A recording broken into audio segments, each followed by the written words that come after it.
We in America are immigrants, or the children of immigrants.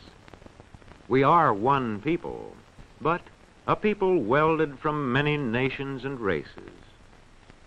People who came to America during a vast migration from Europe to other parts of the world.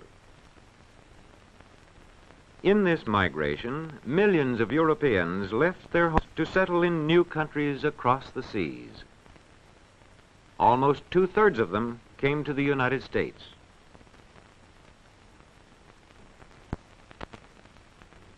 When we became a nation, our population numbered just under 4 million. Each symbol here represents 500,000 people. Most of our people were of British origin, but there were also Dutch and many Germans, as well as French, Spanish, a great many Negroes, and others. The era of the Great Migration from Europe began about 1820. During the following 70 years, immigrants came from Western and Northern Europe in growing numbers. The earliest waves brought people from Ireland and Great Britain, from Germany and nearby countries. Later, the Scandinavians joined the migration from the north and west of Europe. Then, in the 80s, from the south and east they came as the migration fever spread deeper into Europe.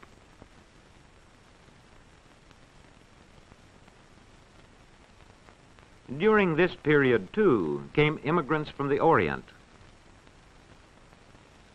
The century following 1820 saw Asiatic migration as Chinese and Japanese crossed the Pacific in considerable numbers. These people from the Orient settled chiefly in our far west. The flow of immigration reached its peak between 1891 and 1920.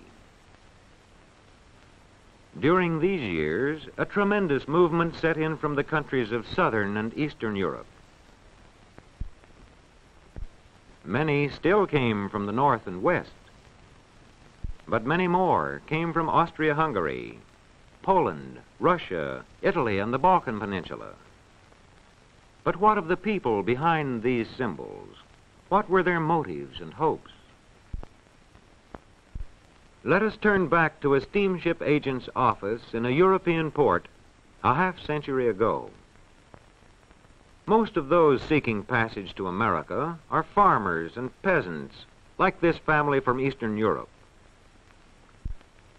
Behind them lie years of labor on land that could never be theirs. A man grows discontented when his own labors and the labors of his family go mainly to enrich a landlord.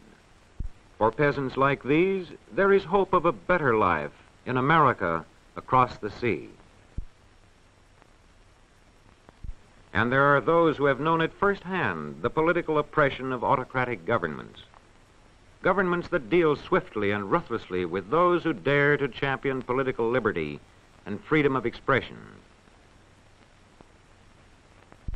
To the man deprived of civil rights in his native land, America offers the hope of freedom. And then there are families like this, who have suffered a religious persecution that could drive them from their homes and scorn their right to worship in their own manner. For such as these, there is the promise of religious freedom in immigration to America. These and millions of others like them make up the Great Migration. Millions of every nation and calling, drawn together by their vision of America, a vision of land, opportunity, and freedom. These gladly face the long ocean voyage.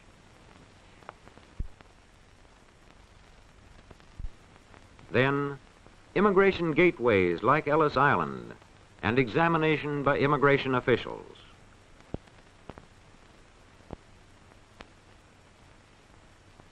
Here, at the turn of the century, almost all Europeans enter freely, except undesirables such as criminals. For all new arrivals, there is a medical examination to weed out those with serious illnesses and dangerous diseases.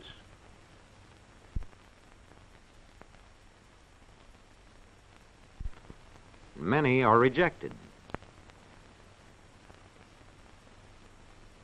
Once in the new land, what lies ahead? These groups of Europeans that came before 1890 spread rapidly westward to settle both on the farms and in the cities. By the year 1900, settlements of Germans were scattered widely from east to west. Scandinavians were grouped in the northern Middle West, and the Irish were largely concentrated in the northeast. Today, the sons of these immigrants still cultivate the soil that their fathers made their own. And the farming communities and cities founded by these groups are typically American. Here, there is little trace of the old world, though we find these communities still peopled by the children of these immigrants. Most of the immigrants that came after 1890 went into the factories and found their homes in the tenements of America's growing cities. The crowded slums became America's melting pot. Sprawling communities of transplanted peoples, living side by side, but still diverse in languages and customs, as diverse as these shop signs that mark the immigrant neighborhoods. These communities posed an urgent question to America. Could these people of many nations become a part of the American way of life?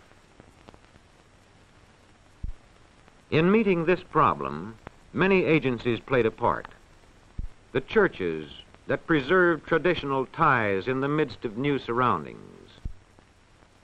The newspapers that spoke to the immigrants in languages they knew.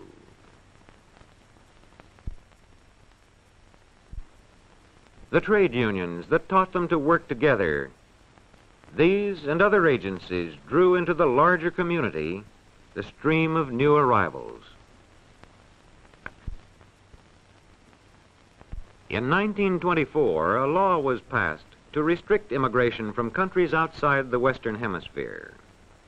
By this law, the number to be admitted henceforth was to be in proportion to the national origins of our country's population.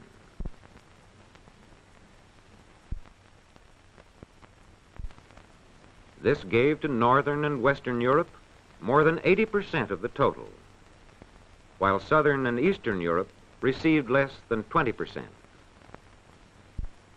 After 1924, immigration from Europe dwindled and virtually stopped during the Depression of the 1930s. But immigration from our American neighbors went on. A century of immigration has brought in many people from Canada, and more recently, there has been a lively migration from Mexico, as well as from the Caribbean area.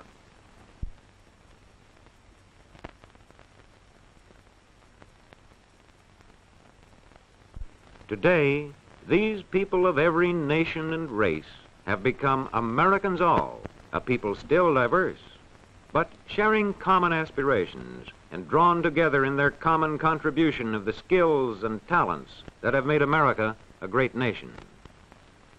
The school has been a most important influence in the making of Americans. Here, the meaning of our country, its institutions and its culture, reaches the children of every community and race and origin. Here, too, the latest arrivals from abroad, young and old alike, have an opportunity to study the language and history of America. These people are preparing for an important step, admission to citizenship. Here, they come to testify to their fitness to become once and for all a part of the United States of America. To these new citizens belongs the promise of long ago. Send these, the homeless, tempest-tossed